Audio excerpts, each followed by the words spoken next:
이제는 당신 차례. 이 몇 가지 예만 보더라도 플라시보 효과를 가리키는 일이 정말로 가능한 일이라는 걸 알 수 있다. 지금까지 여러분은 스스로 자신의 플라시보가 되는 것과 관련해 수많은 정보와 사례, 정말 가능하다는 증거들까지 살펴보았다. 이제 어떻게 부분만 배우면 된다. 그러면 여러분도 자신만의 변형을 경험할 수 있다. 다음에 이어지는 2장은 개인적인 명상 과정을 시작하면서 여러분이 밟아나갈 단계들의 윤곽을 잡아줄 것이다. 나는 여러분이 지금까지 배운 모든 지식을 실제로 연습하기 바란다. 그러면 여러분도 그 노력의 대가를 받게 될 것이다. 이제 여러분이 변화의 강을 건넜는데 필요한 도구들을 받았으니 나는 우리가 강 건너편에서 다시 만나게 되기를 소망한다. 명상 준비하기. 일부의 내용을 모두 읽고 받아들였다면 이제 여러분도 바뀔 준비가 된 것이다. 이 장에서는 명상을 준비하며 생각해야 할 것들을 살펴보려 한다. 다음 장에서 소개할 실제 명상법을 따라하는 데 도움이 될 것이다. 이 책에서 언급한 것처럼 우리 워크숍에 참여해 자신의 무언가를 바꾼 사람들은 모두 먼저 내면으로 들어가 자신의 존재 상태를 바꾸었다.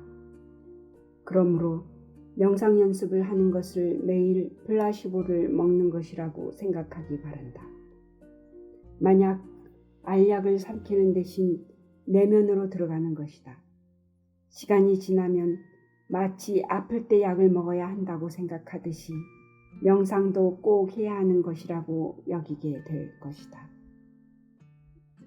언제 명상할 것인가? 하루 중 명상하기에 가장 좋은 때는 아침에 막 일어났을 때와 밤에 잠자리에 들기 직전이다. 그 이유는 잠을 잘 때 우리가 자연스럽게 뇌파 상태의 전체 스펙트럼을 모두 지나게 되기 때문이다. 베타파 상태인 깨어있는 상태에서 눈을 감으면 좀 더 느린 알파파 상태로 들어간다. 그리고 반쯤 잠들어 있을 때는 더 느리고 고요한 세타파 상태로 들어가며 거기서 더 나아가 깊은 잠에 빠지면 우리는 델타파 상태로 들어간다. 그리고 아침에 일어날 때는 그 역순을 밟는다.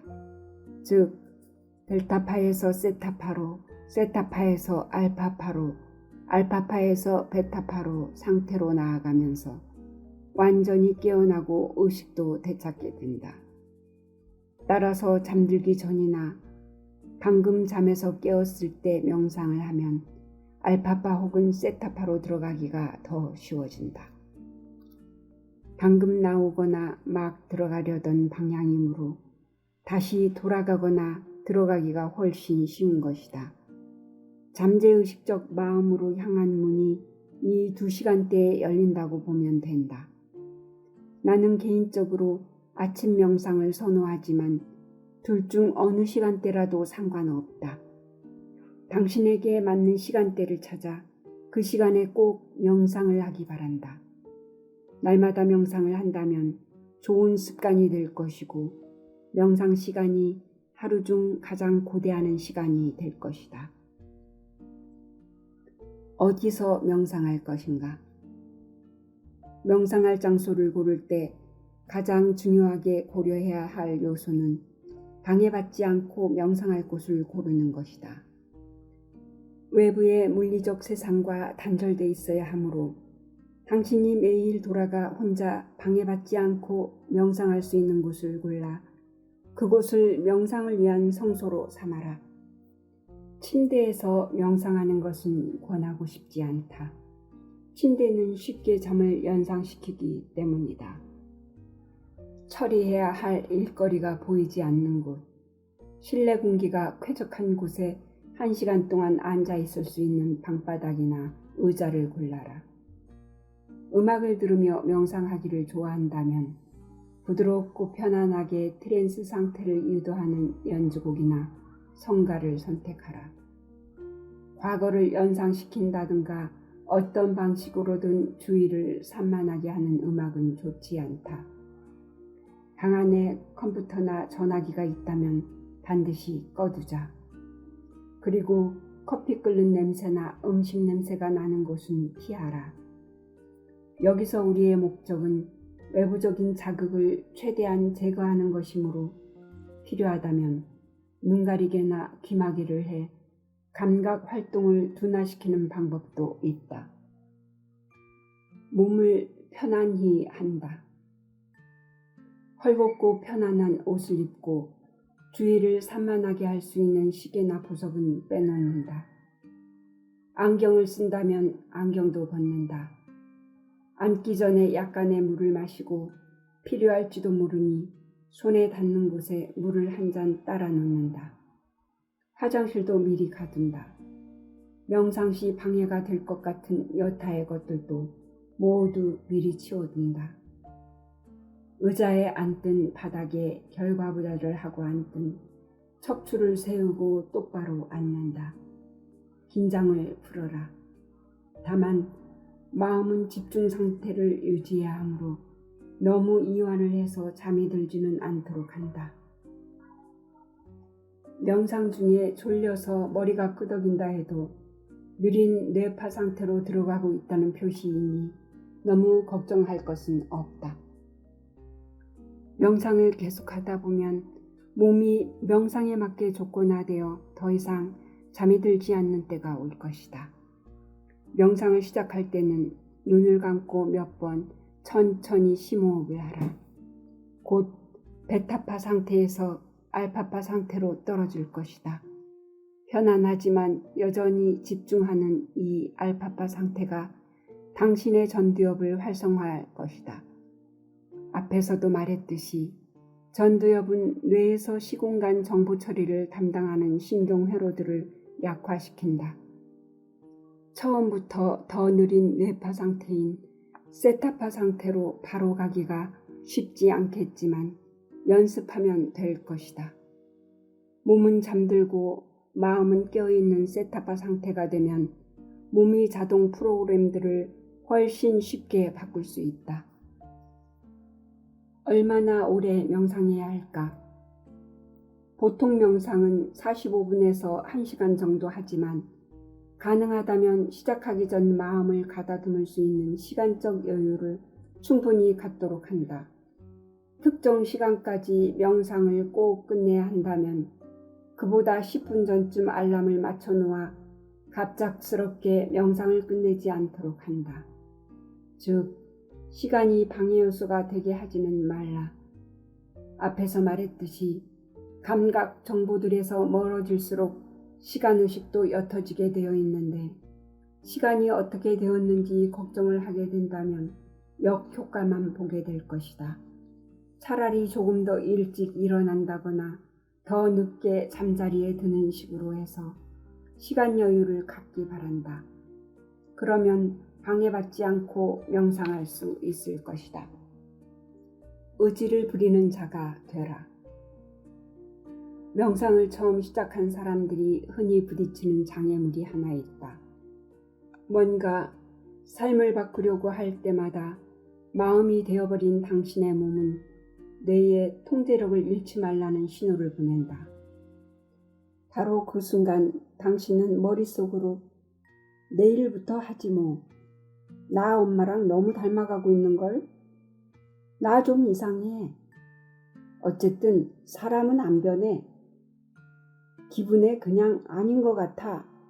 같은 부정적인 생각을 하게 된다. 그것은 당신을 권좌에서 몰아내고자 자기가 계속 마음으로 남아있고자 몸이 하는 짓이다. 당신은 그동안 무의식적으로 당신의 몸을 성급하고 쉽게 좌절하고 불행해하고 희생자처럼 굴고 비관적이 되도록 조건화해 왔다. 그래서 당신의 몸은 잠재의식이 시키는 대로만 행동하고 싶은 것이다. 그 목소리가 하는 말이 진실인 양 반응하는 순간 당신의 의식은 다시 자동 프로그램 속으로 빠져들고 그 결과 당신은 예전과 같은 생각을 하고 같은 행동을 하고 같은 감정으로 살면서 동시에 삶이 바뀌기를 기대하는 과거의 패턴으로 돌아가게 된다. 감정과 느낌을 그대로 둔 채 바뀌기를 바란다면 당신은 아무것도 이루지 못하고 항상 가능성만 생각하게 될 것이다. 반대로 그러한 감정들이 사슬로부터 몸을 해방시키면 당신은 현재 순간에 편안히 거할 수 있으며 몸에 갇혀있던 에너지를 풀어내 새 운명을 창조하는 데 쓸 수 있을 것이다. 거기에 이르러 당신 몸에서 새로운 존재 방식을 가르치려면 그 몸을 권자에서 끌어내려 누가 그 자리의 주인인지 알게 할 필요가 있다. 우리는 목장을 하나 갖고 있는데 그곳에는 말이 18마리가 있다. 명상에서 집중 상태를 유지하겠다는 의지를 굳게 지키는 것은 사랑하는 종말을 한동안 타지 않다가 타는 것과 비슷하다. 안장에 올라타는 순간 녀석은 더할 수 없이 거칠어진다. 반대편에 있는 앞말들 냄새를 맡느라 정신이 없다. 녀석은 이렇게 말하는 듯하다. 지난 8개월 동안 어디에 있었어? 당신이 없는 동안 좀 나쁜 습관이 들었어. 저쪽에 여자들이 있잖아? 당신이 원하는 일에는 관심이 없다고. 그러니까 내 등에서 좀 내려왔으면 좋겠어. 여기서는 내가 주인이야. 종마는 미칠 듯 날뛰고 신경질을 부리며 경기장 안쪽으로 나를 몰아붙이려 한다. 하지만 나는 녀석에게 주의를 기울이며 녀석의 머리가 앞말들 쪽으로 돌아갈 때마다 고삐를 당긴다. 녀석이 내 통제에서 벗어나려 할 때마다 나는 고삐를 천천히 하지만 단호하게 잡아당기며 나에게 완전히 순응하게 되기를 기다린다. 오래지 않아 녀석은 순응하고 늘 그렇듯 코를 한번 크게 힝힝거린다. 나는 녀석의 옆구리를 쓰다듬으며 말한다. 그렇지? 그러고 우리는 2발 정도 걸어 나가는데 바로 그때 녀석이 다시 살짝 고개를 돌리려는 것을 보고 다시 멈춰 세운다. 그리고 기다린다. 그러자 녀석은 다시 한번 크게 힝힝거린다. 녀석이 내가 주인이라는 걸 받아들인 것 같을 때 우리는 다시 앞으로 나아가기 시작한다. 나는 녀석이 마침내 항복할 때까지 이 과정을 반복한다. 명상을 하면서 우리 몸을 다룰 때도 이처럼 부드럽지만 단호하게 주의 집중 상태로 되돌아와야 한다. 당신 몸을 의식인 당신이 훈련시키고 있는 동물이라고 생각하자. 주의가 산만해졌음을 의식할 때마다 원래의 집중 상태로 돌아감으로써 우리는 몸을 새로운 마음에 맞게 조건화시킬 수 있다. 그렇게 과거의 자신을 굴복시키는 것이다. 아침에 일어나 보니 그날 하루 전화해야 할 사람, 처리해야 할 일들이 쌓여 있고 문자도 35통이나 보내야 하고 수많은 이메일에 답장도 써야 한다고 하자. 매일 아침을 그날 해야 할 모든 일을 생각하는 것으로 시작한다면 당신의 몸은 이미 미래에 가 있는 것이다. 그때 명상하려고 자리에 앉더라도 마음은 당연히 미래 쪽으로 나아가려고 할 것이다. 그리고 당신이 그렇게 하도록 내버려 둔다면 당신의 뇌와 몸은 예의 그 예측 가능한 미래에 가 있게 될 것이다. 어제 했던 것과 똑같은 경험들에 기반한 결과들을 기대야 하고 있으니 말이다. 따라서 마음이 그쪽으로 가려고 하는 것을 알아채는 순간 고삐를 잡아당겨 당신 몸을 세운 뒤 다시 현재 순간으로 데리고 오라. 종말을 탈 때 내가 하듯이 말이다. 그리고 바로 다음 순간 잘했어. 그런데 잘 좀 하지. 집중해야 한다는 걸 자꾸 잊어버려. 어제 못한 걸 오늘은 해봐야 하잖아? 라는 생각이 들면 다시 또 마음을 현재 순간으로 불러오라. 그리고 그런 일이 계속돼 짜증이 나고 좌절감이 들고 걱정이 되는 등등의 감정이 들더라도 그 감정은 단지 과거에서 온 것이라는 사실을 기억하라. 따라서 산만해졌음을 깨달으면 단지 내 마음이 과거로 가고 싶어 하는구나. 좋아. 진정하고 다시 현재로 돌아오자 하고 알아차리기 바란다. 마음이 산만해지면 몸도 똑같이 산만해질 것이다. 메스꺼워질 수도 있고 통증이 느껴질 수도 있고 등 한가운데가 가려울 수도 있다. 하지만 그런 일이 벌어지면 그건 단지 몸이 마음이 되려 하는 것임을 기억하기 바란다. 따라서 그런 상태를 극복해낸다면 당신은 몸보다 더 커지는 것이다. 명상을 할 때마다 그런 과정을 계속하다 보면 일상을 살 때도 현재에 더 머물며 더 깨어있고 더 의식적인 삶을 살게 될 것이다. 즉, 무의식적인 행동이 줄어들 것이다. 그러다 보면 내 종마가 앞말이나 다른 것들의 정신을 빼앗기지 않고 나에게 복종하며 내 지시를 따른 것처럼 조만간 당신의 몸도 명상 때 잡생각에 빠지지 않고 당신 마음에 순순히 복종할 것이다. 그리고 말과 기수가 한 몸이 되는 것처럼 몸과 마음이 하나가 되어 일을 하면 뭐라도 표현할 수 없는 기분을 느끼게 될 것이다.